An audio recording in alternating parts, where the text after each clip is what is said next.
Omni Dog's Vault Batterdays in the Batcave. This is my co-host Taylor. Taylor, how's it going, buddy? I'm doing really well. I almost put T-Bone 2.0 as my tag, but I didn't want to cause a fight with Tyler Blunt, so I decided to let it be.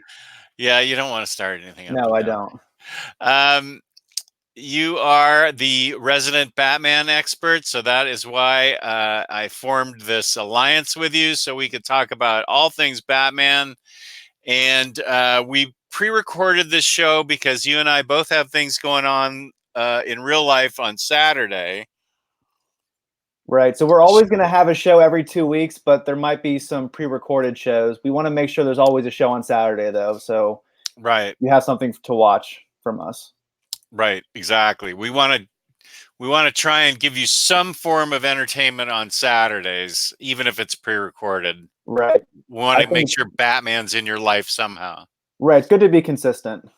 Right. I like doing live shows better. I think it's fun to interact with the chat, but these pre-recorded shows are still fun too. Yeah, I agree that it is more interesting to interact with the chat. I totally agree. They bring a fun element into the show to have some live people to interact with the chat.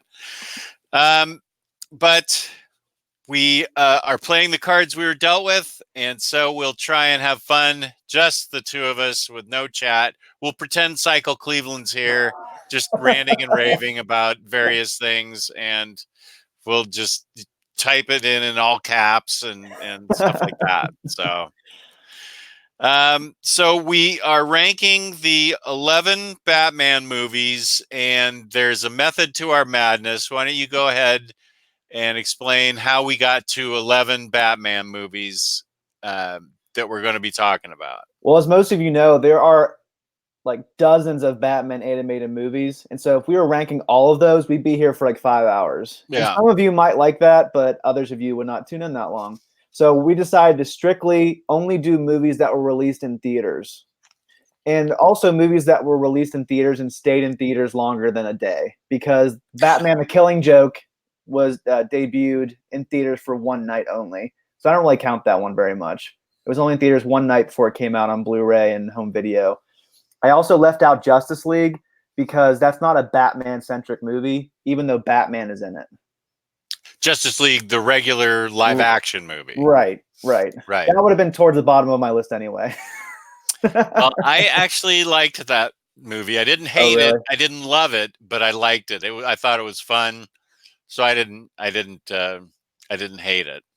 Yeah, I don't want to get into it too much, but I just don't like movies that don't pick a tone. It seemed like it was trying to be all things to all people, and it just didn't work. Say what you will about Batman v Superman, but at least it chose a tone and stuck with it. Yeah. Justice League was just all over the place for me, and Bruce Wayne was a bumbling buffoon, in my opinion. He just wasn't portrayed very well. I just didn't enjoy. And I thought Ben Affleck did a good job in Batman v Superman as Bruce Wayne. I just didn't think he really cared in Justice League. Yeah, that's a legit criticism. I get that. Yeah, it did go from gritty and grim to laugh out loud, trying for laughs, and yeah, right. Okay. Like whenever Superman threw Batman to the ground, and he was like, like rolling around, like it was played for a laugh, and just didn't go well. I just thought they tried to make Bruce Wayne funny, and Bruce Wayne isn't funny. Right. But anyway, so we're going to leave Justice League off of the list, and we're also going to talk about how these movies were influenced by Batman comics, because we know all of you love collected editions, you love comics. We want to make sure we keep comics at the center of this show. So we're going to talk about how the movies were shaped by the comics and how the movies actually influenced the comics years after. So we're going to talk about each movie and how they were shaped and influenced by comics and vice versa. And there's one big disclaimer I want to make. This isn't our definitive ranking of the Batman movies. It's not an objective ranking. It's just our subjective opinions. So please don't be upset if our lists don't match your own. These movies speak to us in specific and different ways, and we're going to respond to them uniquely. So I think me and Jess will probably have different lists. We haven't gone over our list together yet. We both want to be surprised, but I'm sure we'll have a different rankings for each of us because we're both different people with different likes and interests.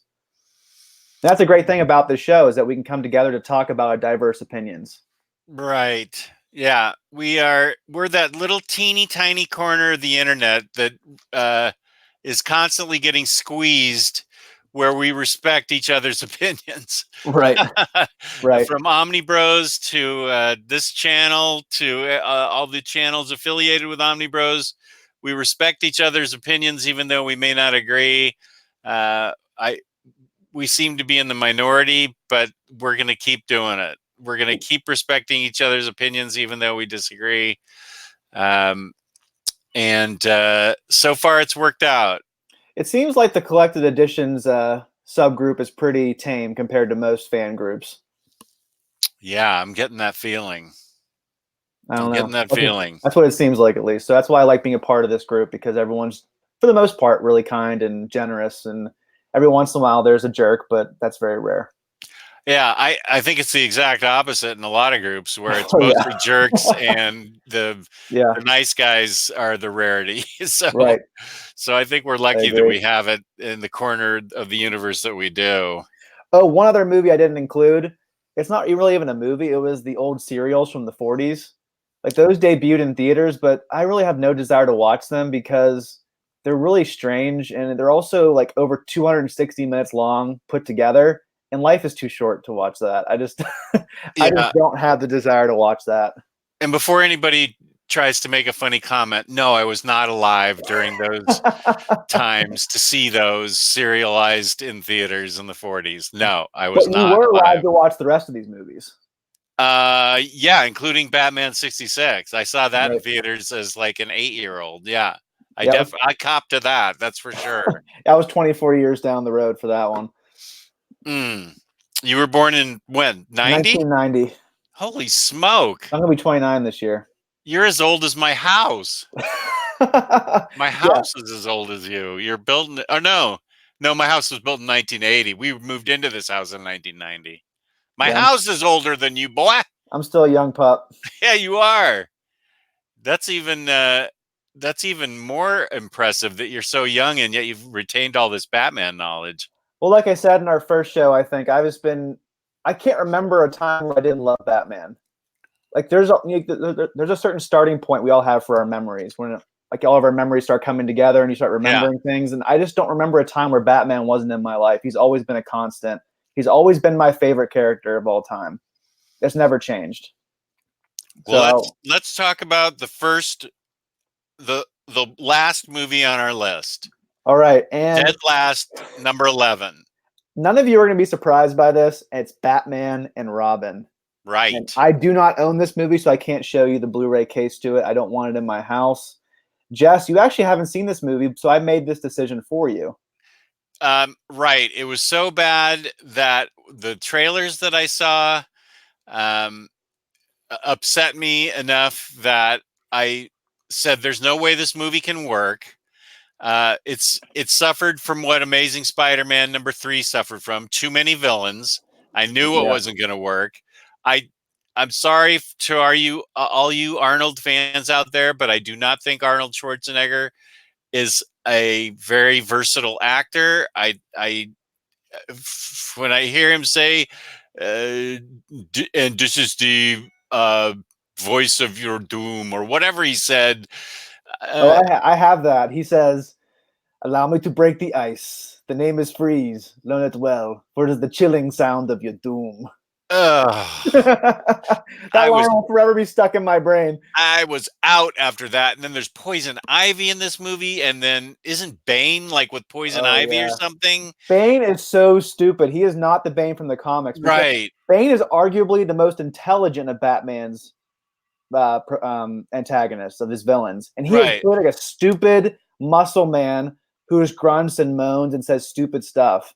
And he wears like a gimp mask and doesn't really do much. It was just poor. And Uma Thurman, I mean, I like her in Pulp Fiction and Kill Bill, but she was horrendous in this movie. Yeah. And then, wait, what other villain? There's Mr. Freeze. Oh, it's just those three. Mr. Freeze, Poison Ivy, and Bane. Okay, that was it. Poison Ivy. Okay. And then you've got Batgirl showing up. Right. Which is ridiculous. I mean, she's Alfred's niece, I think.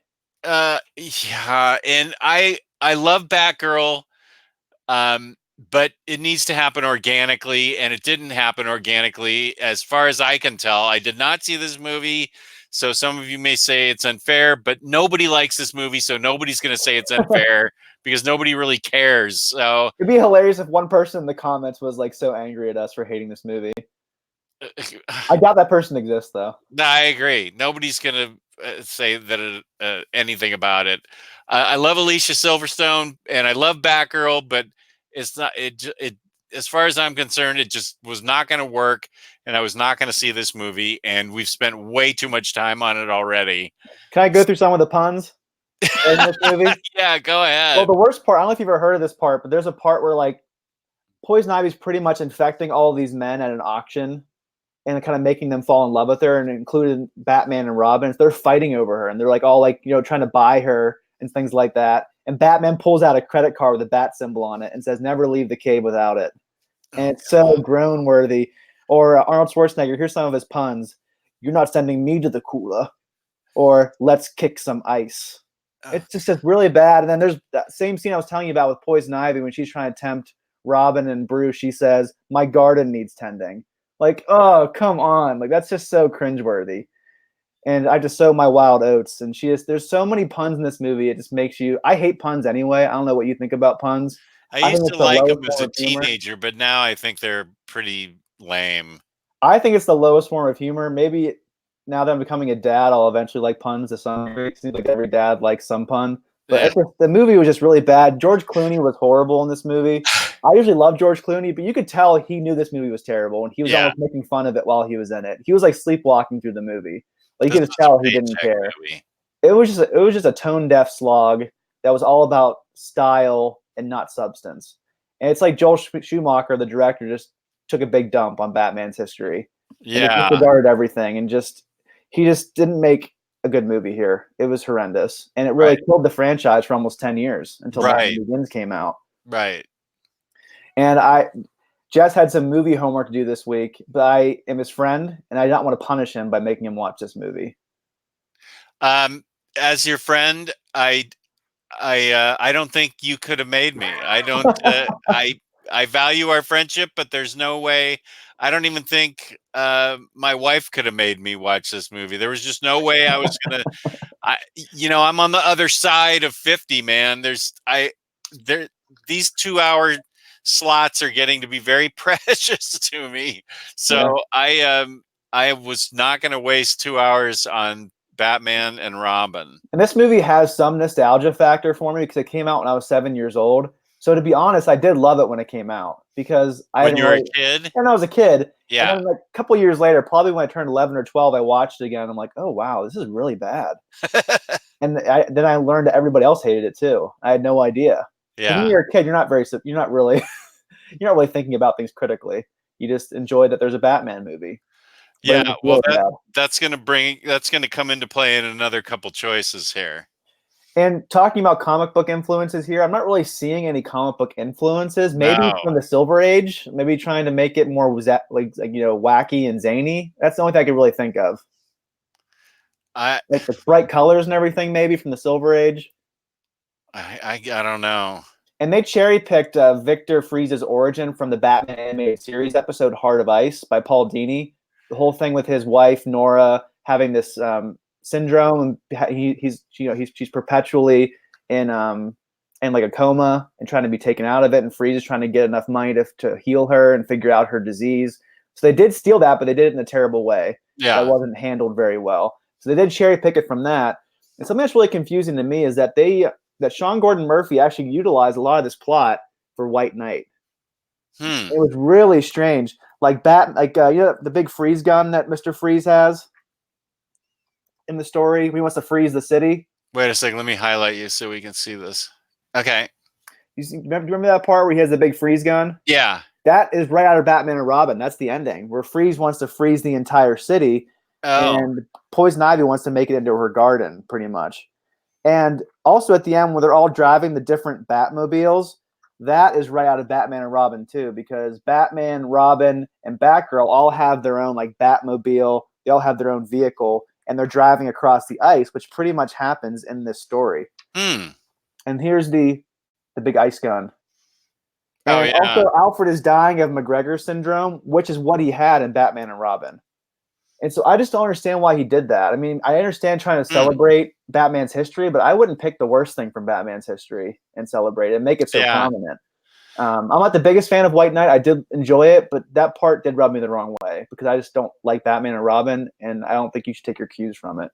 Well, I knew this movie was in trouble when I saw that what I saw what Schwarzenegger was getting paid for it. He was getting not only points off the back end, but he was getting merchandising points too. And I I feel like his total contract for this was going to be something ridiculous. Like if the toys sold well and the movie did well, he was going to earn I don't know, 50 to 100 million off of this movie, just off the toys and the box office sales. And in addition to what he was getting paid up front, which was like 20 million.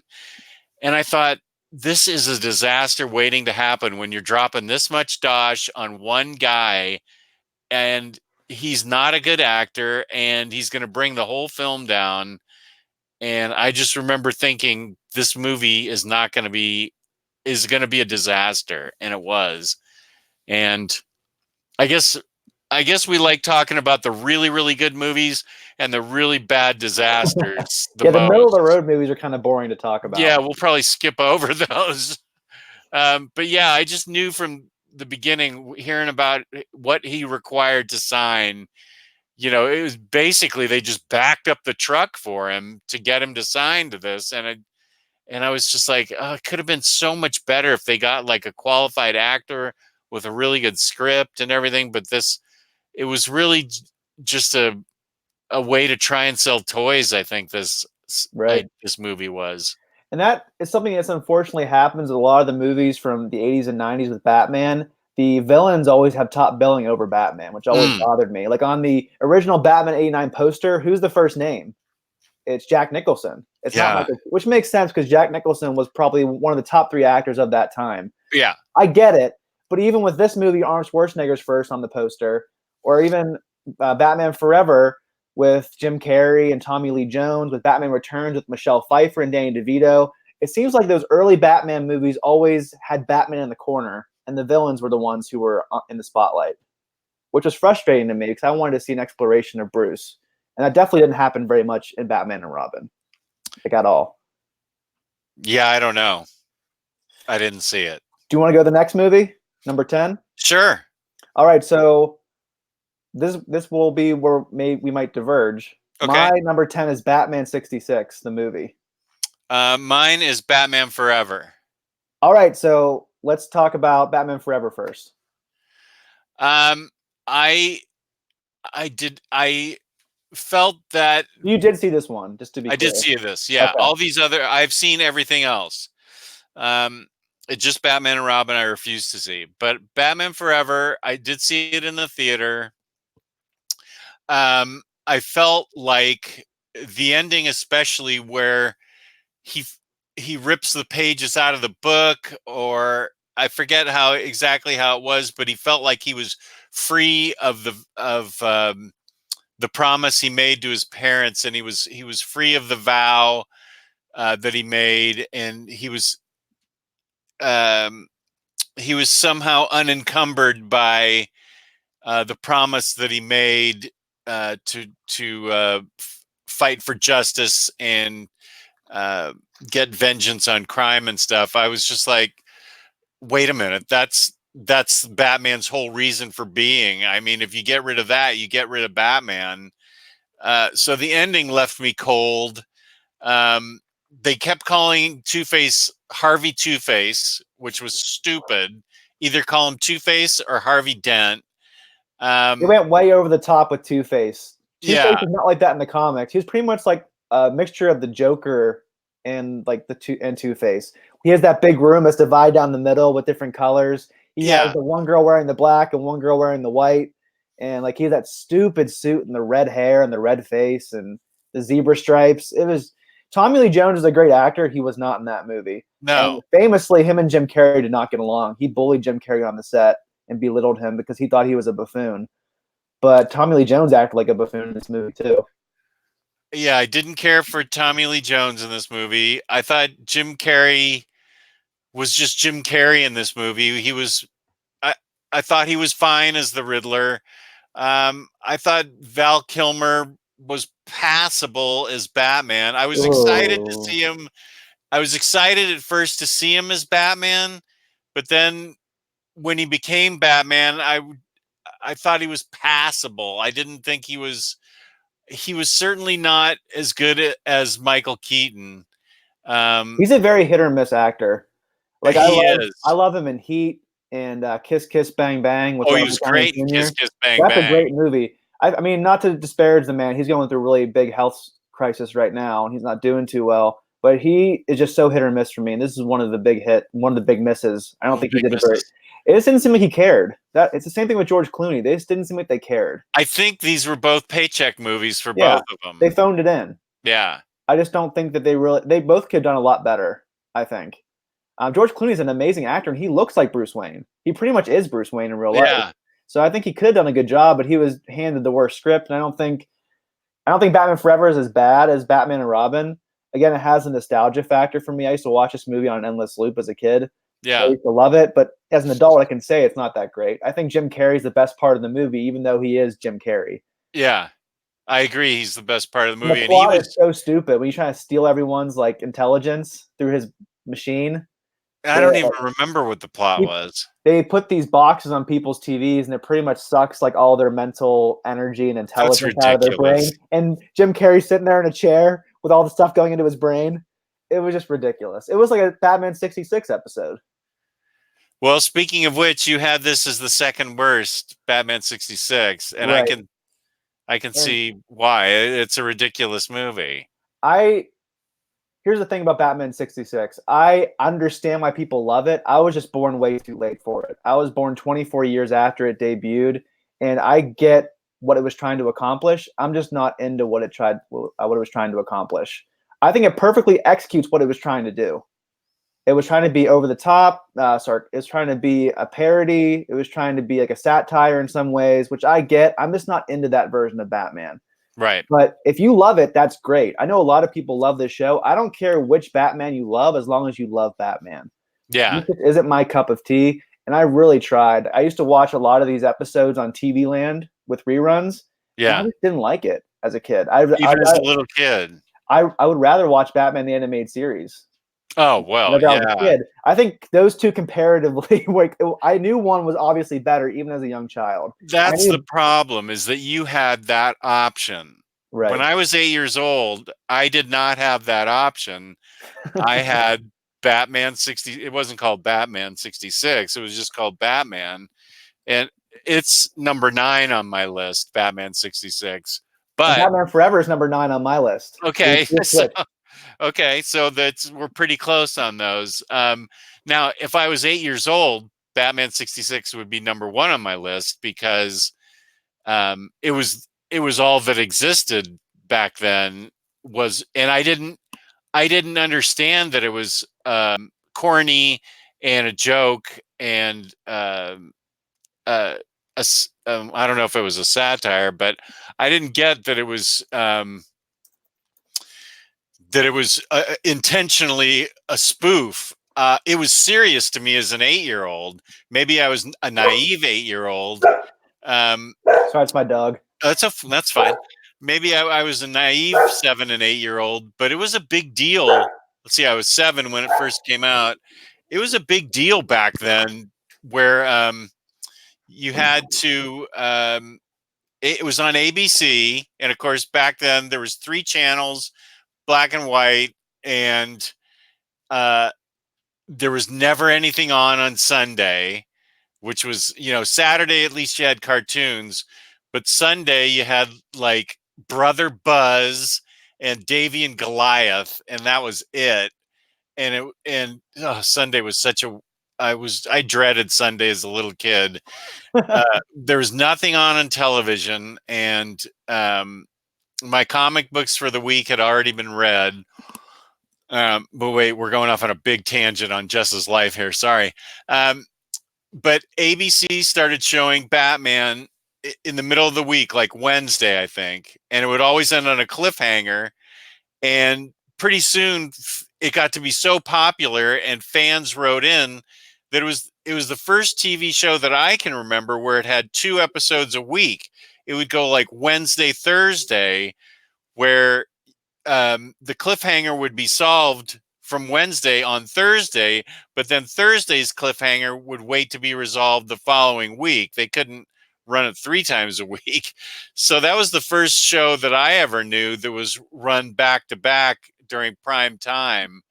And by the way, I'm pretty sure prime time started at 7 p.m. back then, Eastern time.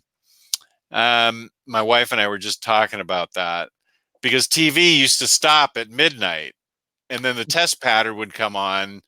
The national anthem would play, and then the test pattern would come on until like 5 a.m. And then I don't even remember what. I would wait for Captain Kangaroo to come on. It's so different than the world today with kids growing up. They can Oh my watch gosh. anything they want at any time. I mean, I was born in 1990. I didn't have that option still. I mean, I had it better than you did with VHS tapes and things like that. This is before DVDs came out. This is far before streaming. I didn't have the internet in my house till 97. Like yeah, I was like the last generation to not grow up with all this technology that we have now. right. And it's just kids are so spoiled today. They have no idea. Oh, and It it makes was things so much less special. That's the thing that frustrates me. that boy, I don't take anything for granted. I can promise you that because my wife and I were talking about it, and TV just stopped at midnight or 1, and I'm pretty sure it was midnight or midnight 30, and the test pattern would go up after the playing of the Star Spangled Banner, and then no programming. There was just nothing on any channel, and now you've got, of course, whatever you've got on any channel at any given time. But the point was is that the United States went Batman crazy for Batman 66. It was only on for a couple years. 3 years. I think it was Three 66 to 68. It's okay, 3 years. And those first 2 years especially, the US went Batman nuts. There was I mean, he was on, this is back when Life magazine was still a really big deal. It came out weekly. He was on the cover of Life magazine. He was making all kinds of TV appearances. There was baseball cards that I used to collect that had scenes from Batman on it. It changed the tone of Batman comics, because prior to that, it was still Batman goes to space, Robin gets killed. Oh, it's a fake. He doesn't get killed. Batman's a prisoner in some space jail. Ace the Bat Hound, whatever. It was still those science fiction-y stories. And Batman 66 changed the stories to more detective type stories, and Batman and detective. So I give Batman 66 credit for that, because it really ramped up sales for Batman and detective. It became really popular, and so they took it more seriously, and they gave us better stories where he became the world's greatest detective again in both Batman and detective, especially detective. He was still writing goofy. I mean, he was still fighting goofy villains, but it wasn't so science fiction-y anymore. So I would say that's a case of TV influencing the comics. And then, of course, the TV show decided they wanted Batgirl, so they went to the comic books. They went to DC and said, "Can you create Batgirl for us?" And that's when, I don't know what it was, Detective 359 or whatever. I can't remember the issue. I'd have to go out. I've got it. I'll look it up while you're talking. Okay.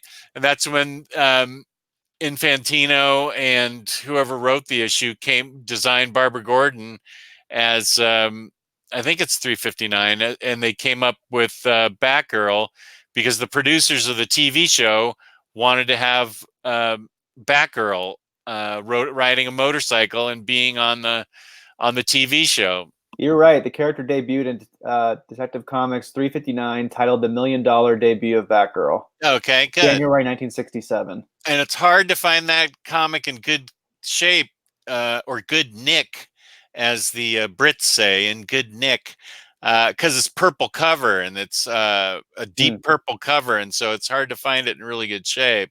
So here's a way that the movie and the TV show actually influence comics. Yeah, the In a big TV way. show before the movie did. Yeah, the TV show, the producers went to them and said, "Can you create Batgirl for us?" And so she debuted the comic book, and then she went on like the next episode or whatever, because there's quicker turnaround time in the TV business than there is the comic books for live action. So they just immediately went and cast the unbelievably beautiful Yvonne Craig as Batgirl, and had the good fortune. I think it was Carmine Infantino and Murphy Anderson, I think, was his anchor. I don't know. Do you have it right there? Who I did can look again. I did pull it. I took it down. It's not that important. Okay. It's not that important because we're trying to talk about the movies. But as an 8-year-old, I mean, that's where Bat Shark Repellent came in. And some days you just can't get rid of a bomb. Yeah, He's holding a big exactly. bomb and there's a ducks in the water and everything.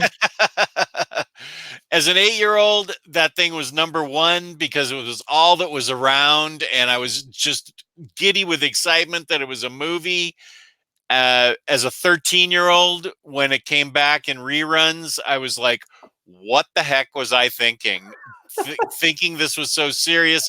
I couldn't wait to see it in reruns because it meant my whole life was built around Batman 66. And I was so disappointed as a 13-year-old to find out the whole thing was a big goof. It sounds like you had the same experience that I did with Batman and Robin and Batman Forever. Like, I was probably around that age, 12 or 13, where I rewatched these movies and was just really disappointed. Yeah. How do you feel about it now at your age? Now you're beyond being a teenager, you're beyond being a little kid. How do you view it now as you look back over your life? The campiness of it, I think, is fun for people who want it to be fun. The only negative to it is that every newspaper article ever written about comic books always starts with Biff Bam Pow. Biff Bam Pow, comic books grow up with Frank Miller's Dark Knight Returns. Biff Bam Pow, Avengers sets box office record. Biff Bam Pow, Swamp Thing comes in an absolute edition. If it's in a mainstream newspaper, they're always using those. Biff Bam Pow, action number 1 sells for $2 million.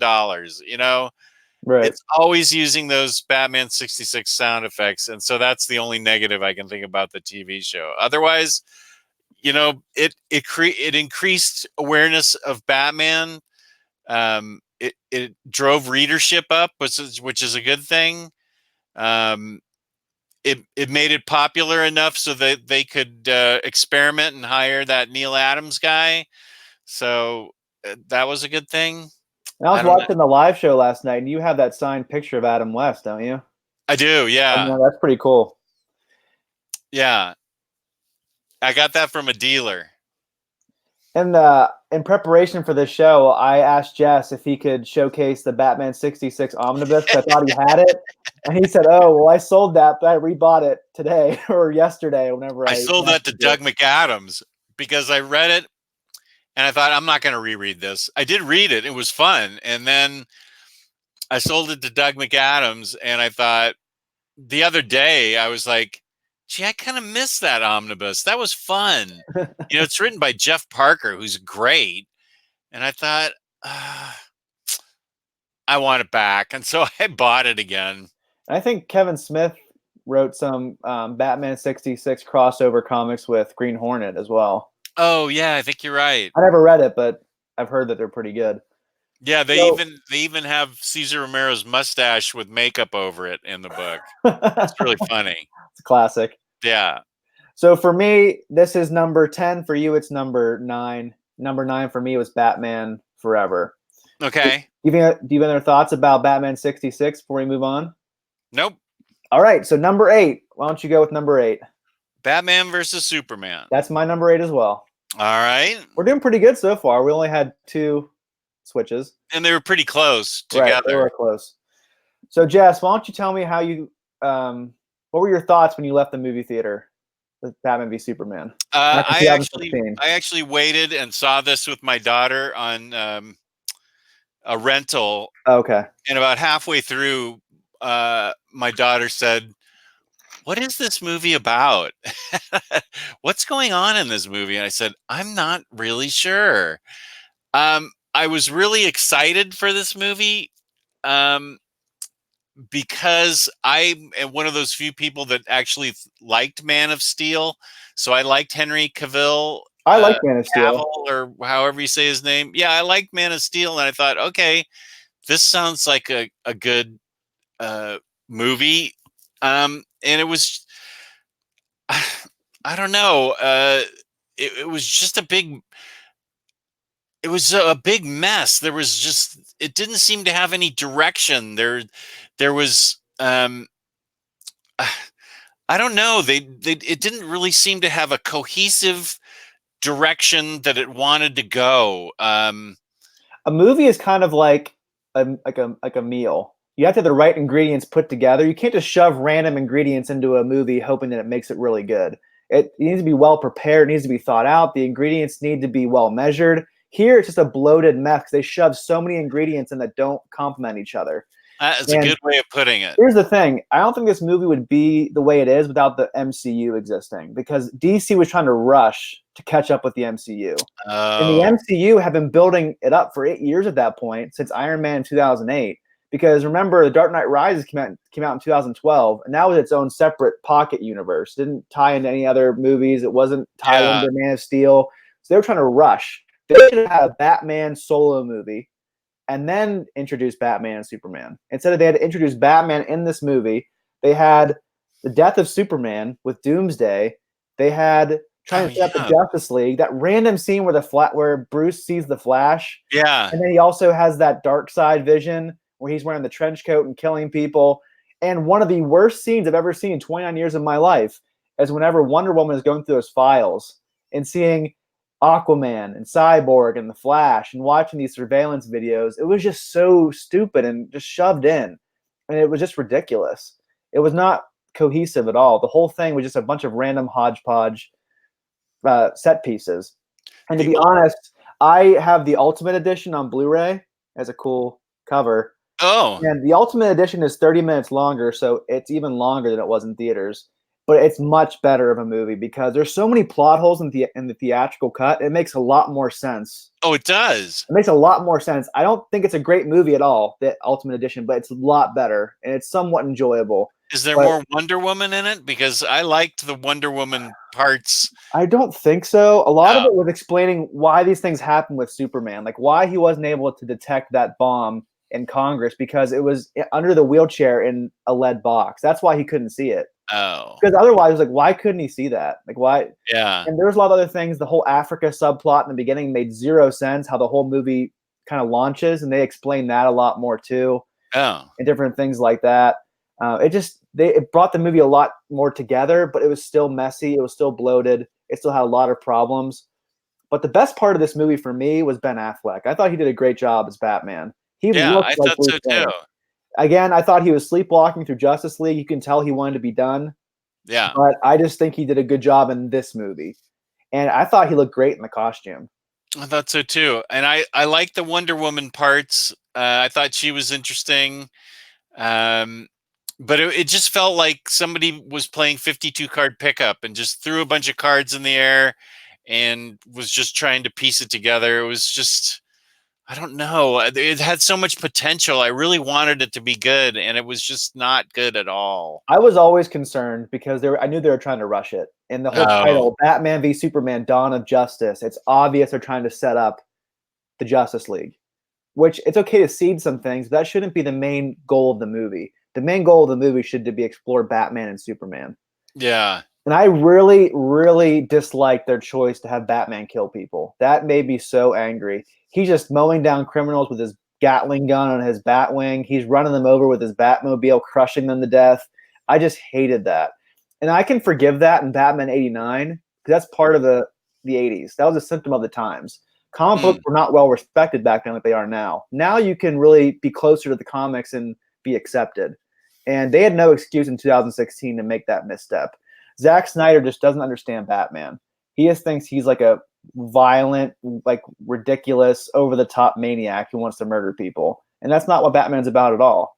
No. He's all about fighting against criminals with non-lethal force. He'll go to the very edge of lethal, but he won't go over that edge.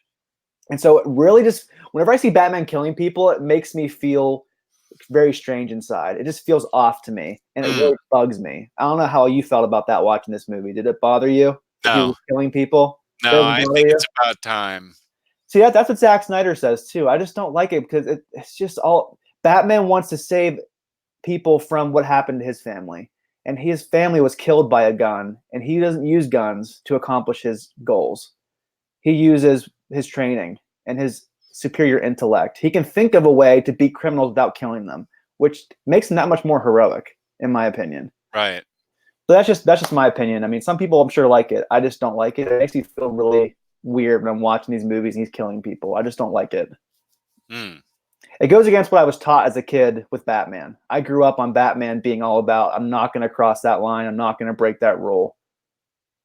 But you really see the Dark Knight Returns influencing this movie. And the costume is really tied back into the costume that Frank Miller came up with in this book. Even the ending fight scene with Batman and Superman, that was pretty much ripped out of this book. Like this costume right here, that's pretty much the costume he wears in the movie with the short ears and the big bat symbol. You could tell this really heavily influenced the movie. Let me just flip to the end where he's fighting Superman, which we talked about a month ago in our episode about Frank Miller, Jess. That this is one of the best comic scenes of all time. And I didn't really think it was that well executed in the movie. What did you think? No, I agree. I just thought there were some cool parts. The mecha Batman suit was really cool. I thought that was well done, but I just didn't really like it that much. Right. Again, with Batman trying to kill Superman, and the whole thing where it resolved because both their moms' names are Martha. That was ridiculous. Like, come on. That's been a meme for a long time now. Like that was ridiculous. It was so stupid. And Batman has that big kryptonite spear. Why'd you say that name? It was just like, really? That's what? Okay, now we're best friends. You ever seen Step Brothers? Yeah. Did we just become best friends? Yep. That's pretty much what it was. Like, oh, our mom named her Martha? Okay, well, I don't hate you anymore. Yeah. And he immediately goes over to Superman's side, like without any other discussion. That makes me want to see Step Brothers. I love that movie. That's one of my favorite comedies, that and Anchorman. Oh, God, I love Anchorman. But anyway, this movie does have one of the best Batman scenes of all time when he's fighting to save Martha Kent in the warehouse. When he's fighting those guys. Do you remember that part? It's pretty much like Arkham Knight, the Arkham games, where he just goes in and just destroys all these guys. And the choreography is amazing. Why is she in the warehouse again? Because Lex Luthor kidnaps her. Oh, yeah. And they become best friends, like we just said. And Superman sends Batman to save his mom, and that was a great scene. Yeah. And they even have a scene right out of the Dark Knight. Remember we talked about this last time, where Batman blows away that guy with a machine gun? Oh, yeah. They have it in this when he says, "I believe you." Right. I can't find it right now, but I think right. I believe you. Yeah. Where the guy's like, "I'm gonna kill this girl. Believe me," and Batman's like, "I believe you." Yeah, and you see the trace of the bullet in the blood in the wall. I can't find it right now, but I think we all know. Okay. Anyway, yeah, we did talk about that. So this movie was heavily influenced by that, and Batman even has that sniper rifle in the movie as well. In the original comic, Batman used the sniper rifle as a grappling hook of some kind. You remember that? Yeah. In this movie, he has a sniper rifle, but it's a tracer, and it shoots a tracer at a car that he wants to follow. I think it was a truck or something. Mm-hmm. So Zack Snyder was heavily influenced by this comic. I just wish it was better. And it was kind of a strange way to start off a cinematic universe with Batman in his 40s. Yeah. You can't really go that should be like the end of the cinematic universe, is the Dark Knight Returns. Because that's when it has the impact. You can't start it off with a second movie with Dark Knight Returns. That makes no sense. Right. So they just made a lot of weird choices for this movie that didn't gel together. There are some really cool elements, like that fight scene I just told you about. Ben Affleck, I thought, did a good job, and Wonder Woman was great. Yeah. I just thought the rest of the elements were very hodgepodge and not really well thought out. So what did you have for number 7? All right, number 7 for me is Batman Returns. Same with me. Oh wow, we're doing pretty good. So Batman Returns. This is probably the weirdest movie on the list. Would you agree with that, Jess? Yeah, it's very weird. It's very weird, and this movie was a big source of controversy back in 1992 because it was supposed to be marketed to children, and it's terrifying. It It's is. super creepy. Like the penguin bleeding that black blood is super disturbing, and they're trying to sell Happy Meal toys with this movie, and it didn't do that. So I think a lot of parents were super angry. Yeah, and then I mean, just right from the beginning, when Pee Wee Herman is his dad, and they just let him float away. Oh yeah, I forgot about that. Yeah, in the very beginning, he's a disfigured infant, and they just decided to put him in this little river and let the basket float away like he's Moses. some biblical child or something. Just be gone, child, and they let him drift away and stuff. I'm like, whoa, that is dark.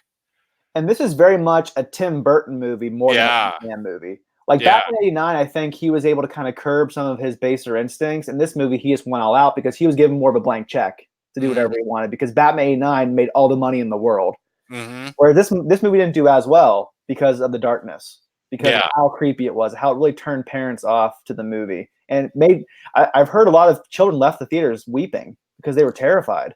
Yeah. Well, Christopher Walken's in it too. He's no walk in the sunshine. Oh no! Did you see this movie in theaters? I did. So did you like it, or what are your thoughts? It's middle of the road for me. I don't think it's bad, but I don't think it's great. It's just okay to me. I think it was that to me too. I mean, to me, when he rips off his mask and says, you know, Selena, we're the same person.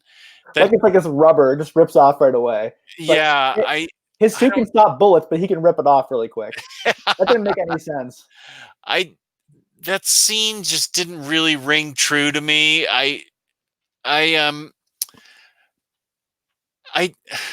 know, and the whole penguin thing fell flat for me. I still liked. Danny DeVito was perfect as the Penguin, though. Oh yeah, I can't think of any other actor who could play the Penguin as good as he did. I mean, I don't like all the choices they made. Like he was actually almost like a penguin who like ate fish and that kind of stuff. That kind of was like, eh. Yeah, but he was perfect as the Penguin. Yeah, but his character and his whole story arc was just too dark, you know, and I felt like I don't know. Yeah, it was just sort of middle of the road. It was okay. It didn't really. I was glad there was a Batman movie follow up, but it didn't really do it for me. And the direction Batman took after that to the really light side to sell toys, you know, with Batman Returns or whatever. No, Batman Forever. You know, that was like a boomerang or just a 180 rather, that it did after that. It was like they didn't learn. They learned their lesson too well. It was like, oh, we went too dark. Now we're going to go really bright and like My Little Pony practically and sell little toys to kids and stuff. And I'm like, oh boy. So yeah, no, this movie was just, you know, like a 5 out of 10 for me. It was just, it was okay. And I'm in the minority of believing that Michelle Pfeiffer wasn't good as Catwoman. You don't think she was good as Catwoman? I don't, because she was ridiculous and so weird. Like she was not like Selena Kyle in the comics at all. It was a totally different character. Yeah. Like the whole thing of her falling out the window, then being revived by cats, licking her and biting her. That was just so Tim Burton. Yeah, so very weird. much. And like the costume looked pretty cool, but I thought she was just so weird. Like she's like a pale like corpse the entire movie. Like I'm currently reading the Catwoman series by Ed Brubaker. Yeah. I want to give a shout out to Chris Hansen, who sent me those 3 volumes for free. He's a great guy. Yeah. I really appreciate that. I really appreciate this whole community and all of our viewers. Thank you so much for supporting Jess and I and always encouraging us. And I was really blessed by that, Chris Hansen. So thank you so much for that. But anyway, I've been reading those books and they're excellent. Selena Kyle is such a compelling character, and she is so weird in this movie, and she is not compelling to me whatsoever. Like she's almost like a supernatural creature who actually has 9 lives. And they keep talking about that. She keeps getting shot and stuff, and you think she's dead. And at the end, it turns out she's not. Spoiler alert for a 27-year-old movie. But I just didn't enjoy her at all in this movie, to be honest. Yeah, Michelle Pfeiffer's a good actress. Like she was good in like yeah. Ant-Man and the Wasp and things like that. But I just don't like this rendition of Catwoman because I really do like Selena Kyle a lot as a character. Yeah, I would say that there's been more since then written about, and her character's been more fleshed out since then. So I don't know that he had a lot to work with um, up until that point. I feel like there's been more written about her since then. That's Um, true. And but Batman the still, it animated was series. weird. Batman the animated series always had a hard time with Catwoman too. I don't think they ever portrayed her the best either. They kind of just they tried to make her like a thief, and then she was really into wildlife preservation and taking care of animals. And then they really changed her in the fourth season. They just really didn't know how to go about her. I think Catwoman is a hard character to tackle because she is a villain and a hero at the same time. And you Mhm. did talk about that balance between those two things. But I think Tom King is doing brilliantly right now with his run. Yeah, I love his Selena Kyle. I do too. She's becoming more heroic. She's becoming more selfless because she's around Bruce all the time, but she still has that streak. Like when she steals her wedding dress, like Yeah, she still has that thief, strand in her that she can't let go of. It's always going to be there. yeah, And I love that tension between her and Batman. That she's never going to be as good as Bruce wants her to be, and right, he'll never be as bad as she wants him to be. And that right. tension is so unique to Batman and Catwoman. And here, they're just two freaks who love each other Yeah. for some weird reason. I don't know why he's really, she's really weird in this movie. Like, she's not really lovable in this movie. No, nobody is in this movie. It's a No. really weird movie. Yeah. You want to move on? Yeah. All right. Number So, number 6. 5 and 6, they were so interchangeable for me. It was really hard for me to decide. And I was Oh, going to say, up until this point, these movies have either been bad or mediocre or just okay. This is the point where the movies start to be great for me. My okay. first 6 choices are all excellent movies, in my opinion. I So agree. it's really hard for me to pick. So, Jess, I'll let you go first with number 6. Mask of the Phantasm. Okay, that's number 3 for me. Okay. I can That's, see why. I just watched it today. number 6 for me is the Lego Movie. That's number 4 for me. Okay. So I love the Lego Movie. I think it was a great movie. I think it was hilarious. I laughed so much during this movie. So did I. You just watched it this past week, right? I did. I watched it on Tuesday for the first time. My wife and I rewatched it last week because that's her favorite Batman movie, and we were dying laughing the entire time. Oh, it's so funny. It's my favorite Lego movie of all of them. Oh, I agree. And I've I seen just them all it's now. perfect for a new initiate to Batman, but it also appeals to hardcore fans like you and me. Oh, there's so many There, callbacks. there's like hundreds of Easter eggs in this movie. Yeah. It's impossible to even count them all. Like I'm laughing at stuff. My wife would look at me saying, "Why are you laughing?" I'm like, "If you like Batman, you would know." Like she Yeah. missed so much, but she still loved it and she still enjoyed it. And I just think this movie celebrates Batman's diverse history. Like they go through all of his eras, and you see him doing the Bat Tootsie and everything. Yeah. And I just love it because it doesn't bash any Batman era. It says they're all equally Batman. They're all equally valid. Sometimes as fans, we can just be so polarizing. We can say, this is the only way my character can be done. It's like, no, we can love different versions of our characters. We're all going to have things that we gravitate to. I gravitate towards gritty and dark. But if you love the Batman 66 show, good for you. If you love a bright and shining Batman from Brave and Bold, the cartoon show, that's awesome. As Yeah. long as you love Batman, like I said earlier, I don't care. Because Batman is so diverse. And I love how this movie celebrates and parodies all of these eras. Yeah. In history. So, number 6, I had Mask of the Phantasm, which I just watched this morning, and I thought it was great. I'm almost thinking of moving it up. I would encourage you to move it up, but it's your list. You can do I whatever think you want. I'm gonna move it up to number 5. All right. Okay, let me change that to number 5, and So to I will make clarify, number 6 for Jess is Batman 89. okay. Batman 89, and Batman number 6 for me is the Lego Movie. Okay. And Why don't you okay, talk about Batman 89 then? If that's your number 6 choice, then we'll talk about Mask of the you Phantasm. know, a lot of people would have it at number 1. It's number 5. Batman 89 is number 5 for me. So we Okay, so it's number 6 for me. okay. Um, a lot of people would have it ranked higher, maybe that are my age, because it made such an impact when it came out. There was nothing else out like it, and it was a superhero movie done really well. Um, that was very stylized with the Tim Burton cities. Gotham City was really cool. Um, Here's the DVD. back Here's the then, Blu-ray. oh yeah, just a sec. Yeah, back then, there was no comic book movies. There was no Marvel universe. There was nothing out really that was very interesting. And Michael Keaton was a very controversial choice.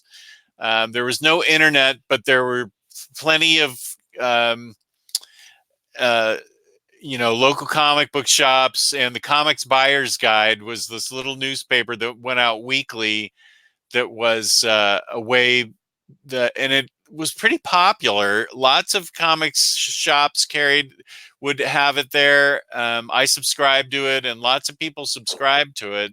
Local cons were all lit up about it. So Michael Keaton was a very controversial choice because he was a comedian up until that point. Beetlejuice.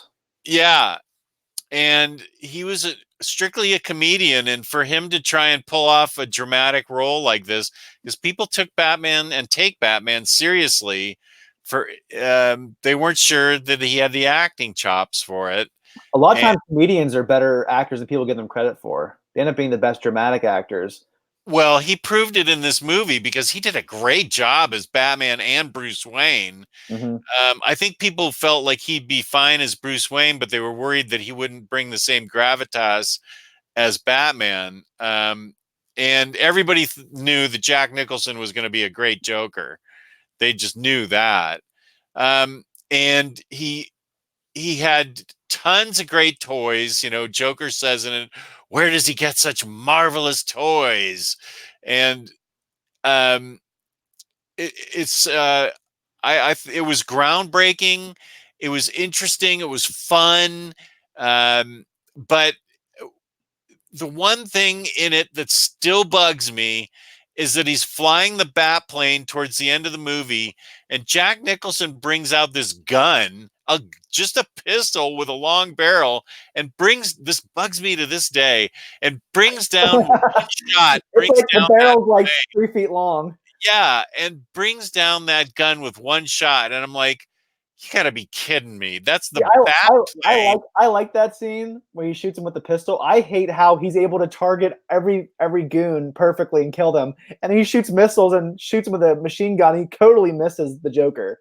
Like, Yeah, how did you do that? It makes no sense. Like, he was perfectly aiming on these goons and killing them. The Joker, he couldn't hit him for crap at all. yeah.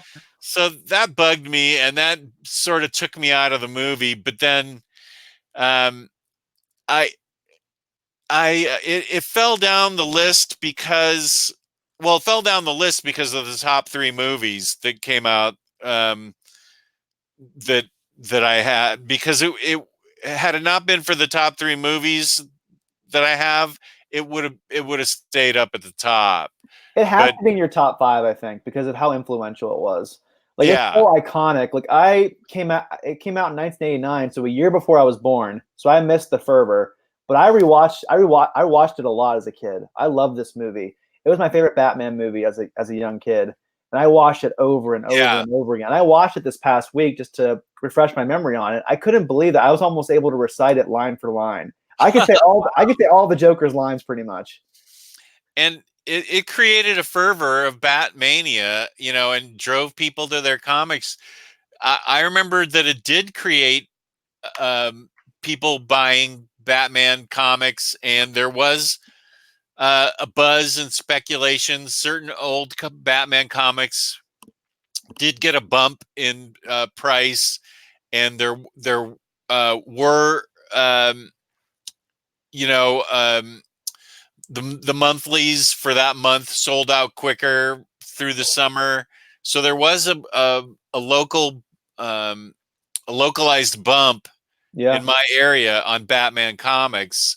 I And don't. Batman Arkham Asylum came out later that year, and that Yeah, sold like gangbusters. And I remember hearing Grant Morrison be interviewed by Kevin Smith years ago on his Batman podcast. And Grant Morrison said they sold so much of that book, he made $100,000 off of it, with that first initial print run. Because him and Dave McKean made $1 off each graphic novel that was sold, and they sold like 100,000. Oh So my he made, gosh. he made $100,000 off of it. And I guess they were kind of concerned about his rendition of the Joker because the Joker cross dresses in that book. Yeah. They're like, everyone's gonna think Jack Nicholson dresses up as a woman. He's like, no one's gonna think that. And so, yeah, the Arkham Asylum wasn't really influenced by Batman '89, but it really benefited from the boost it got from that movie because everyone wanted Batman everything. Yeah. Batman T-shirts. There's a Batman cereal back then. There was Batman There was. everything. I remember that Batman cereal because it had the logo of the DVD you just held up. Right. I remember watching an episode of Comic Book Men where they open up a box from 1989 and they have one of the guys eat it. Oh, was it any good or was it all spoiled? It was really stale. I bet. But yeah, there's a Batman frenzy back then. Everyone wanted Batman. There definitely was. You cannot discount how much this movie has influenced superheroes in comics and in film. We wouldn't be where we are without this movie. Right. And we wouldn't have Batman the Animated Series without it as well. It definitely led Warner Brothers to want a Batman cartoon. So for that, I'm eternally grateful to this movie. And this movie has probably my favorite score of all time. Danny Elfman's score is, do you have that record in your collection?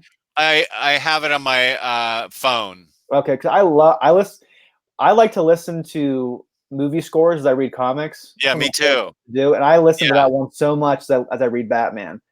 That's like on one of my repeats on Spotify. I listen to it all the time. Yeah. I love what Hans Zimmer does in the Dark Knight trilogy, but I'm sorry, Danny Elfman's is still the best. You can't beat that. I love the ending scene where you see Vicky Vale being picked up by Alfred. Also, Alfred should never be forgiven for bringing Vicky Vale into the Batcave. I agree with that. Yikes, that was stupid. But anyway, I totally agree with. Alfred picks up Vicky Vale and they drive away, and the camera pans up this big building, and you see Batman silhouetted against the bat signal light with the music blaring. That just makes me want to fist pump every single time I watch it. Like, it really kills the 29-year-old. Like, I remember that scene just like emotionally just really resonating with me as a kid. Like I wanted to get to that ending because I loved that so much. And I think this movie just really has so many iconic moments. And Nicholson is great as the Joker. Obviously, he's overshadowed by Ledger now, but he's did a great job. He has so many memorable lines. This Batmobile is my favorite Batmobile of them all. I think it's the most iconic Batmobile. This movie is just iconic to me. That's the word I think of when I think of this movie. Iconic. Yeah. Like that opening scene where he beats up those two muggers. Like I love that scene so much. Is that where the opening scene is him getting shot and he goes down? Right, and they're like, and he bounces right back up or something. And he kicks the one through a door and he holds one guy above the street. And he goes, "Don't kill me, man." He's like, "I'm not going to kill you. I want you to tell all your friends about me." Yeah, I just love that scene, and I love how they make him a creature of the night. He's always in silhouette. He's always in shadow. That's what Batman should be. And he's creepy in this movie. He's scary, and he really strikes fear into criminals, which he's supposed to do. Mm-hmm. I love that costume. Everything. I do have some gripes with this movie. The visual effects obviously don't hold up. It's 1989, so you can't really fault it for that. But I again don't like that Batman kills people. He kills a lot of people in this movie. He blows up the entire Ace Chemical factory. He probably killed 30 guys in there. He throws guys off the cathedral at the end. He blasts a bunch of guys with his Gatling gun and his Batwing. I know you don't have problems with it, but I always have problems with it. And I also didn't like how they made the Joker the one who killed Bruce's parents. I didn't like that either. Because then it became an 80s revenge movie. Because Batman was not a vengeance seeker in the traditional sense of like, oh, you killed my family, so I'm going to kill you in return. He makes this vow as a child saying, no one else is going to experience this pain than I did. Right. I'm going to do whatever I can to save as many people as possible. That's his vow. It's not going to murder the people who murdered my parents. And I just didn't like that at all. It made sense for the times. Again, it was an 80s action movie. And that was pretty much all 80s action movies was revenge. Yeah. So I get it. But as a Batman fan, I just didn't like that twist. Right. And I think The Dark Knight Returns obviously influenced this movie because that came out 3 years before and it was very dark. I also think the Killing Joke, you see that a little bit in this movie as well. I actually have the original copy that came out. I just think this movie, I think this comic came out a month before they started shooting. So I don't think it influenced it too much, but you can definitely see a darker Joker in this book. And the color palette, I think you definitely see it in the movie a little bit. I think this book's kind of overrated personally. I do like The Killing Joke, but I don't think it's aged particularly well. I don't think it's aged well at all. I think its portrayal of Barbara Gordon is pretty I 100% cringeworthy. agree. Yep. I still enjoy the book for what it is. I just think it's not as appropriate for 2019 as most books are. No, I agree. And Tim Burton loved this book, and he said it was his favorite Batman comic he's ever read. He had a blurb on the front cover for the hardcover. So I think this comic did somewhat influence the movie. I'm not sure how much, but I definitely see the Joker kind of being somewhat similar in both renditions. So I think The Dark Knight Returns obviously influenced it. I think The Killing Joke had a little bit of an influence. So that was number 6 for you. No, this is number 5 for you. It was number 6 for me. I'm because I moved Batman Mask of the Phantasm to number 5. All right, let's talk about Batman Mask of the Phantasm, because Batman was my number 5. So let's talk about your number 5, Mask of the Phantasm. I just watched it this morning for the first time, and I loved it. I loved the voice acting. Dana Delaney did a great job. She would later be Lois Lane in the Superman animated series. Oh, okay. She is a good voice actress. Voice acting, I think. Sorry? I think this was her first voice acting work. Oh, she killed it. They loved her so much they brought her back for the Superman animated series. She did great. I need to watch. I haven't seen any of the Superman animated. I need to see that. I think it's all on DC Universe if you want to get that. It's not on Blu-ray yet. I'm hoping they will, because they did Batman animated series on Blu-ray. Batman Beyond will get a Blu-ray in October. I'm sure they'll do Superman eventually. Okay. Or you can watch DC Universe. So yeah, I loved everything about it. I thought it was interesting how we've got Tom King trying to balance Superman. Can Superman be happy and still, I'm sorry, can Batman be happy and still be Batman? And in this movie, he's happy. In a young Batman, a young forming Batman is happy, and then she's taken away from him during college when he's still forming his Batman character. Then she comes back into his life, and he's happy while still being Batman, but the question is still in his mind. Can he still be happy, and can he still be Batman? I love that scene at the gravesite where he's talking to his parents. He's like, please let me off the hook with this vow. He's like, I never expected to be happy. I just love that scene. It makes me emotional every time I watch it. Just like he's begging his parents, I know I made this vow, but I didn't expect this. I thought I'd be miserable, but I'm so happy. Please let me off of this deal that I've made. Yeah. It's a powerful scene. It is. And when you really think about it, his parents are gone, and it's himself that he's making this deal with. Right. It's not like his parents were alive and he made this vow to them and they stayed alive and they're holding this deal over his head. They're gone, and he makes this vow to himself, really, and he's the one that can let himself off the hook, and it's only through his determination to not let it happen to anybody else that he keeps that sort of obligation going. And right, he's begging himself, in essence, to, he didn't think he was going to be happy. But I loved everything about it. I loved, the Joker was great in it. I love Mark Hamill as the Joker. I just love how he's like chilling with this lady robot in a dilapidated fair. I loved as soon as I saw that robot. He's having a relationship with a robot. I know that she's chopping. And then he's pinching her cheek, and a part of her cheek falls off, and he's to get back on. I just think Mark Hamill I think he's my favorite Joker of all time, because he's able to capture the clown nature of him, but also the maniac side of him. Yeah, the killer. he can be like laughing and giggling, all of a sudden at the drop of a dime, just freak out and blow his top. Yeah. I love the way he does the Joker. It's hard to believe that that's Luke Skywalker voicing the Joker.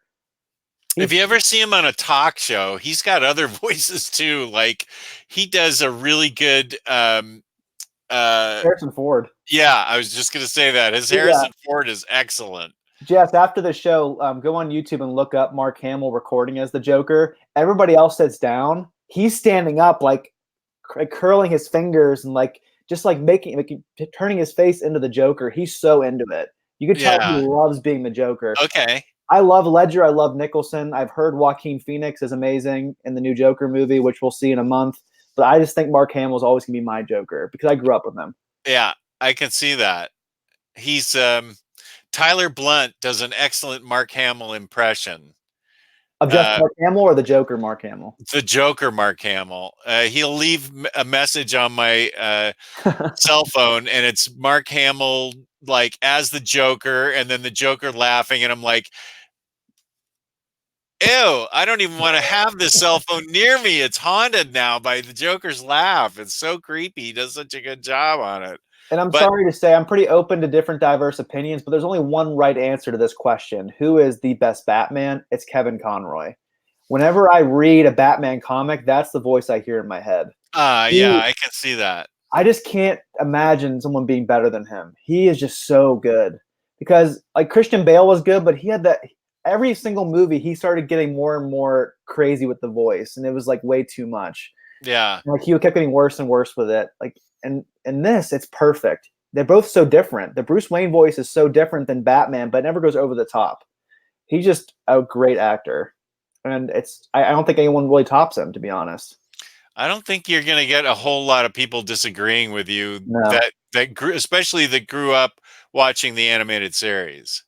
And so did this movie whet your appetite to watch the animated series? Yeah, it did. You're in for a treat. It's such a good show. Yeah. So let's see. That was 5, and then we go to 4. The one thing I want to say before we move on is Okay. that The Mask of the Phantasm, here's the DVD. I got this Blu-ray a couple of years ago, and then they came out with the show on Blu-ray, and they actually released Mask of the Phantasm here. So I have That's how I have both versions of it. So I have both versions of it right now. But something that's really important for comic book fans is that Tom King is going to be bringing the Phantasm character into his miniseries Batman and Catwoman coming out next year. And he has said that this movie's continuity. He's made it continuity. Minus the Joker stuff, because that gets a little bit tricky, because they kind of have Joker's origin somewhat in this story. But he says like the whole thing with Andrea Beaumont, all the things that happen in this movie are continuity. So he's going to be bringing that character back in a 12-issue miniseries, which I'm really excited about because I love this character.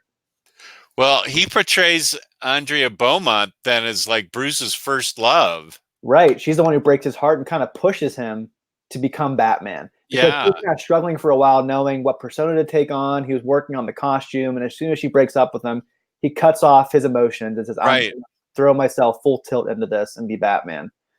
And I love the flashbacks in this movie. Because Batman the Animated Series, it just starts with Batman being Batman. It doesn't start with his origin story. And over the course of the show, they have some episodes that have flashbacks, but it's not common. And so this is like the definitive origin of Bruce and Batman in the animated series. And I really enjoyed that. And I just love seeing his transition to becoming Batman. And this is such a great movie, and I love it.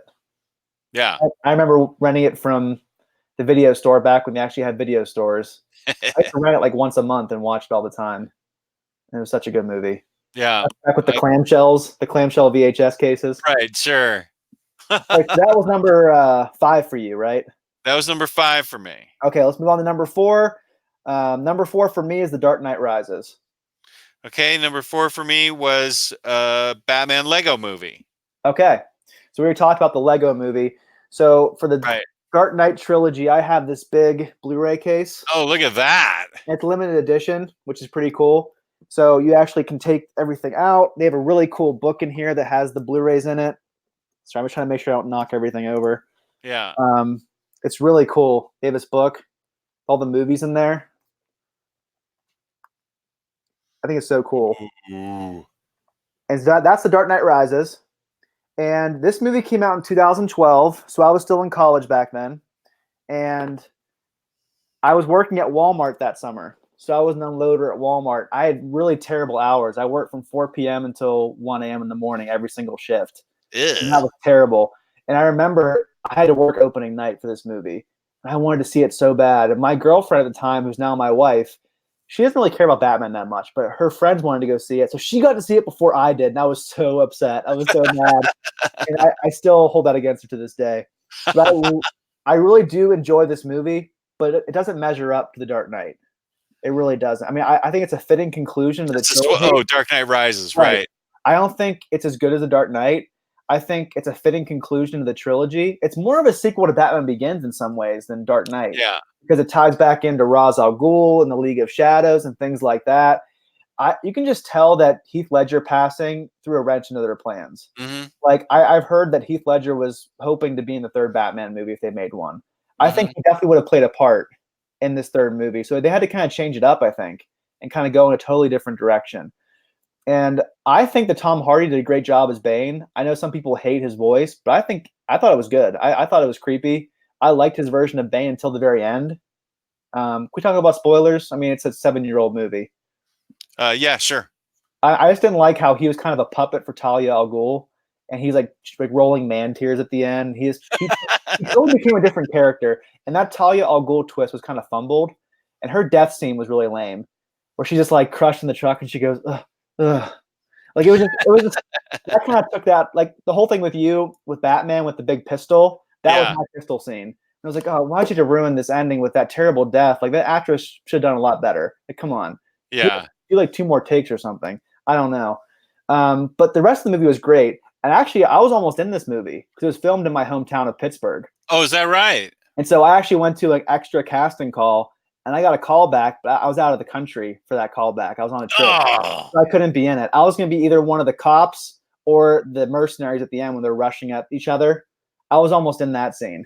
Oh my gosh, that would have been so awesome. I mean, you wouldn't have been able to see me probably, but that would have been so cool to be like, hey, I'm in there somewhere. I'd have had that on a business card. I really wish I was in that movie because those of you who don't know, it's filmed in Pittsburgh. You can't really tell unless you're from Pittsburgh, and it's really obvious where some of it's filmed.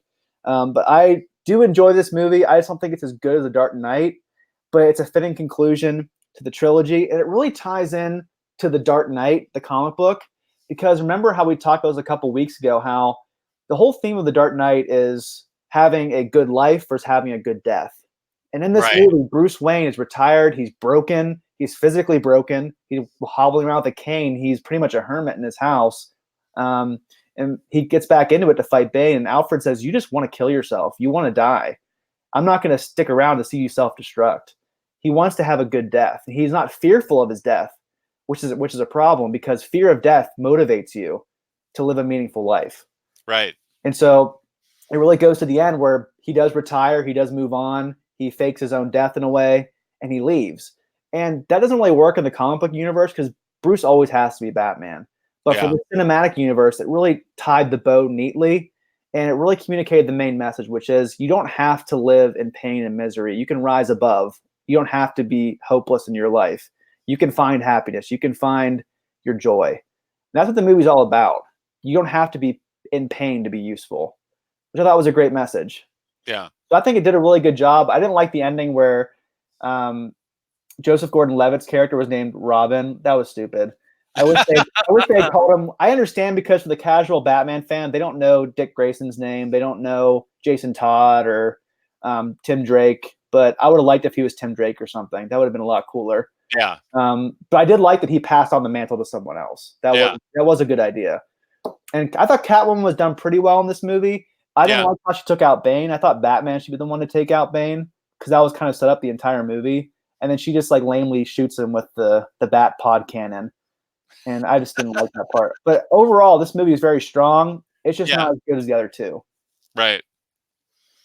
Number 4 for you was Lego Movie. Anything else you want to say about the Lego Movie? No, it was just a sweet surprise. I don't know why I was surprised. Those Lego movies are so well done. And that was a real treat to have all those callbacks and all those Easter eggs that I that I enjoyed. So that's number 4. My number 3 was Dark Knight Rises. So what was your number? You've already Let me talk about some of explained. the influences for Dark Knight Rises real quick. Okay, You remember me bashing The Cult a couple months ago, right? I do. So this movie is heavily influenced by The Cult, in my opinion, because instead of it being Bane, it's Deacon Blackfire, who runs a cult in the sewers. And if you remember, Bane has his headquarters in the sewers as well in this movie. And in both this comic and Dark Knight Rises, both villains blow the bridges to keep the armies out. And they hang Right. people from the bridges to get them to leave and things like that. The Batman being broken and mentally, psychologically being destroyed is kind of tied in as well. So this movie is heavily influenced by this book. I thought the movie did a lot better than this book did. And if you want to hear my thoughts about this book, go to our first video about overrated and underrated Batman books. I think it's pretty overrated in my opinion because it's always in the top 20 list. And Josh, your favorite Batman book heavily influences this one, Nightfall. Exactly. Yeah. Bane breaks Where he the wants Batman. him. Yeah, where he wants him to be overwhelmed so he can break him. Right. He actually does the same thing where he breaks his back over his knee. Mm. I thought it was well done in this movie. I like when he is pretty much punching Bruce in the face and he breaks the mask and he grabs the part and just throws it on the ground. And Yeah. they throw him in the pit. Yeah. So I think the Cult definitely influences it, and Nightfall are big influences on this book. Right. What was your Nightfall, number? Oh, yeah. go ahead. Number 3, I just said Nightfall. I think the only influence it had was the breaking of the back. That's pretty much it. Yeah. Batman Mask of the Phantasm was number 3 for me. Okay. And That's fair. I almost want it to be number 1, but I love the first 2 movies so much, and I think it's just a great movie. I think if you haven't checked it out, you have to watch it out there. Yeah. Please watch it. Get the Blu-ray set or go watch it on DC Universe. Every Batman fan should watch this movie. I agree. I was really happy that this gave me a reason to watch it. This and the Batman Lego movie were 2 of the best surprises this week. I've just stopped nagging you about the animated series. I'm always like, oh, I wonder if Jess is watching it. I know it's so good. I want to hear your thoughts on it.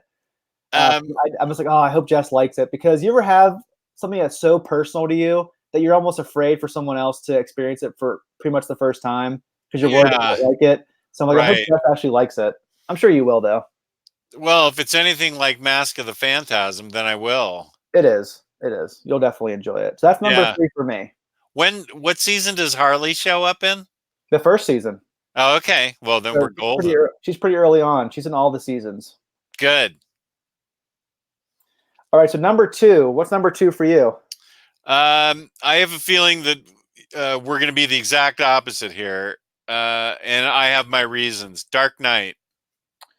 You see, I really struggle with this decision because in some ways, I think Batman Begins is the better Batman movie. But I think Dark Knight is a better film. I agree with what you just said. So I still put Batman Begins as number 2. And I really struggled, Jess. Like, I was going back and forth. And this earlier this week, my wife was like, why are you sitting there staring at nothing? I'm like, I'm trying to figure out where to put these movies because I don't know. And so I ultimately put Dark Knight because if I had to pick one to never watch again, it'd be Batman Begins. Like, if I can only pick one to watch the rest of my life, it'd be Dark Knight. But I think Batman Begins is a better Batman movie. Right. And that's why I picked it number 1. I totally agree with you. The Dark Knight is the better movie. But Batman Begins, for me, gave me, for the first time, real hope that somebody was getting it right. Somebody really, really was getting it right, and that there was going to be a trilogy. Somebody understood it. Somebody wasn't playing it up for laughs. Somebody wasn't having, even Jack Nicholson was campy as the Joker. Even though he was a killer and a psycho killer, he was still kind of campy. And it's a lot more campy than you remember it to be. Yeah. Like, now that I watch it as a 29-year-old in 2019, it's a lot campier than I remember as a kid. As a kid, I just remember it being really dark. Yeah. But not compared to these movies. These movies are super dark. Yeah, and they're super real. And to me, Batman Begins just, I was just almost crying because I was like, this is the character brought to life like I want him to be brought to life. Like I want him on the screen. This is what I've been waiting my whole life for. Oh yeah. And when when he stops in to bust up Carmine Falcone's uh, dinner or whatever that meeting was outside, and he's He pulls him out of the limo. It's like, yeah, I'm yeah, Batman, and headbutts him. yeah. When he drops down real quietly upside down, and he drops in, and then just picks him straight up, and it's so Yeah. quiet. I love I that scene where he's quickly taking those guys out. And this movie shows how fast Batman is. Like yeah, quick, all of a sudden he'll like pull someone off screen. That was so well done. and I I can watch these three movies over and over again and not get tired of them because they're so well done, and I agree that Dark Knight's the better movie, but especially number one, I mean, Batman Begins, just to me, just gave me that hope that somebody was going to do it right for the first time, and it was all going to coalesce, and it was all going to come together, and it was going to be the perfect Batman movie where it was going to be serious and dark and really cool. And that is, I mean, I know those aren't movie critics terms, really cool and dark, but I thought it was just remarkable. And you have to remember, this movie came out in 2005, and there wasn't that many good superhero movies coming out back then. All we have was Spider-Man by Sam Raimi. The first two were fantastic. That was pretty much it. Then you had things like Daredevil and things like the Fantastic Four that were terrible. I remember Yeah. seeing the trailer as a 15-year-old and being like, this looks amazing. Yeah. I'll never forget to sitting there in the theater being transfixed. Like again, like you, this is finally what I've been waiting for as a Batman fan. Yeah. As good as Batman '89 was, this was the comic version of Batman that I wanted to see up on screen, and I loved it. I do have one major gripe with the film. You may think this is stupid because you're not really into the whole anti-killing thing. The end where the Oh, Ra's al Ghul fight in the train, where he says, "I don't have to save." He said, "I'm not going to kill you, but I don't have to save you." yeah. He flies away. That's still killing someone. That's still murder. That's murder by omission instead of I thought it commission. was great. So, well, for you, you don't care because you don't mind the whole killing thing, but I like don't. that's still killing somebody. Like if you see someone on the middle of the road and you just leave them there to die, you're pretty much the one who killed them. And you know what I mean? It's like that's still killing someone. I just didn't Yeah. like that. Okay. I That, get that it. still bugs me. But besides that, I love that. I love that movie. I love the scene where uh, Wayne Manor's being burned down, and Bruce and Alfred are in that elevator shaft, and Bruce is just like, I failed. He's like, I messed up. And Alfred repeats that line that his dad says, why do we fall, Master Bruce? So we can learn to pick ourselves up. And I love that whole theme throughout that movie. And this Hmm. movie really is an exploration of fear and how it influences us as human beings. Right. His greatest fear was the bats that he experienced in the cave. And he uses that fear to strike fear in criminals. And it pretty much tells us, listen, you can either be debilitated by your fear and let it control you, or you can use it to be motivated and to help other people. Your fear can either hold you back or push you forward. And I love that. I love that theme of this movie. With the Scarecrow being a major villain and Ra's al Ghul, I like the twist of Liam Neeson being Ra's al Ghul the whole time. Yeah. That was great. I thought Liam Neeson was a great Ra's al Ghul. Scarecrow was also pretty well done. He didn't have a major role, but he's in all three of the movies in some way. Yeah. I know that was it was really odd seeing him. Yeah, in the third one, he's like the judge presiding over the Yeah. trials. Okay, death by exile, and they send people out on the ice to fall through. But I think we can all agree that this movie is heavily shaped by Batman Year One, which Jess and I already talked about a month ago. There are just scenes that are ripped right out of this book. Gordon being a main character, I think that there is no better actor to play Jim Gordon than Gary Oldman. He was Right. I perfect. agree. He looked ripped right out of Batman Year One. I thought he did a phenomenal job. And I love. Here, I'll show you again with Jim Gordon. I think he looks exactly like Jim Gordon in this book. And even other characters are taken right out of this book. Characters like Flass, who's his corrupt partner, who Jim Gordon ends up beating up in this scene. Or the scene where Batman is being chased by the cops, and he uses that frequency thing to call the bats to him. Oh, I think I'm finding the page right now. Where is that? Right here. Remember that in the movie where he calls the bats to him? Yes. Look right out of this book. Yeah, that was super cool. And Christopher Nolan and David S. Goyer, who write this movie, will both admit that was a big influence on them. So year one was huge in the formation of this movie. It wasn't a straight adaptation, but they definitely picked the things that worked for the movie, which I really appreciate. So number one for me is The Dark Knight. Yeah. And again, I think Batman Begins is the better Batman movie in a way, but I think that The Dark Knight is a better film. It has so many memorable moments. I mean, Heath Ledger as the Joker is incredible. What did you think of Heath Ledger when you first saw him as the Joker? I was freaked out. It's so sad that he passed away. He had such a bright future ahead of him. He is such an amazing actor. Yeah. Like I said, Jack Nicholson did a great job, but I think Heath Ledger definitely overshadowed him in a lot of different ways. I just like how this movie explores escalation, about how Batman's mere existence invites challenge. Right. It invites criminals to take him on. It invites Maniac like the Joker to be around. And it really asks that question. I think we talked about this before. The big question I love about Batman, does he make things better or does he actually make things worse by existing? And that's a really important question that we should ask as Batman fans. I think it's really an interesting question, that Batman being around does help people, but it also brings out the worst in others. And I really like that. And Nolan and Goyer both admit that Long Halloween played a big part in this movie. Because there's the trio of Gordon and Dent and Batman working together. That was all throughout this book. Just the color palette, it being so dark. And then Harvey's eventual fall from grace was a big part of this story. It's a big part of the movie as well. So I think that Long Halloween definitely had a big impact on this movie. And I think another book that had a big impact was Gotham Central, the second volume with Scott Targets about the Joker. I was reading an interview with Greg Rucka and Ed Brubaker yesterday, and they were saying that they think that that whole interrogation scene where the Joker is brought in and he lets the cops beat him up so he can take one of them hostage, that happens in the book. And they really think that was heavily influenced, that this scene heavily influenced the movie, and they use it for their own purposes.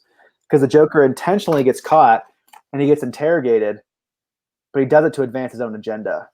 That him being in jail is exactly where he wants to be. Yeah, that drove me nuts. The guy beats him up with a phone book, and then he ends up taking him hostage and killing a bunch of people in the police precinct. Yeah. And he does that same thing in The Dark Knight. And he's holding Gotham City hostage in this storyline with a sniper rifle, and just everyone's living in fear and in terror. And I just think it really influenced it in some ways, even though I can't definitively prove that. Both Brubaker and Rucka said they definitely think their comic influenced The Dark Knight, so I'll agree with them. Yeah, sure. They're the ones who wrote it. Yeah. I thought the Two-Face story was kind of rushed. I thought it could have been drawn out for another movie. They kind of rushed it towards the end. But I love that closing scene where Batman takes the fall for Harvey Dent. Right. And he starts running away, and Gordon's son is saying, why is he running? And I love that closing monologue where he says, because we have to chase him, because he's the hero Gotham deserves, but not the one it needs right now. So we'll hunt him because he can take it, because he's not a hero. He's a silent guardian, a watchful protector, the Dark Knight. I just love that closing monologue about how Batman will do whatever it takes to save Gotham City, minus killing people. But he doesn't care if people love him. He doesn't care if people hate him. He's going to do the right thing regardless. I really love that closing scene. Yeah, no, it's chilling. So I was pained over this choice. I think if you ask me next week, my choices might be different. They're both very interchangeable for me. But for right now, I have to go with The Dark Knight because it's the one that has the most memorable performances and memorable moments for me. It's the most interesting of the two for me. Yeah. Even though both are excellent. I agree. Our lists were pretty similar. They weren't too divergent. I want that box set. I don't know if they still sell it or not. Let me see. Look what else they have in here. They have a bunch of cool stuff in here. They have this. I'm gonna go on eBay and get that. They have all these Batmobiles and toys in here at the bottom. I still haven't opened yet. There's a tumbler. There's the Bat Pod. There's the Batwing over there as well. I haven't opened it because I don't know. I thought maybe one day it'll be worth something if I really want to sell it. I have no plans to sell it, but I'll buy it. but it has this really cool book with all these different production stills in it. And I really so, like that. who made this? I'm not sure. How am I going to search this on eBay? And look at this. This is going to make you really want to buy it, Jess. Okay, wait. Let me highlight you. These were drawn by Jock. Ooh. They have a Bane one. They have Ra's al Ghul. And they have a Scarecrow one. Oh my gosh. So you definitely, and they have a Harvey Dent one. And so what's it called then? Let me look at the front. It's called, here, I'll show you the front. It's called the Dark Knight Trilogy Ultimate Collector's Edition, and they made 141,000 of them. Ultimate Collector's Edition. Yes. They do have like a regular smaller Blu-ray pack now. So I'm not sure if this is readily available. I got it as soon as it came out in 2013. Blu-ray. Or 2012, I can't remember. So it's called the Dark Knight Trilogy Ultimate Collector's Edition.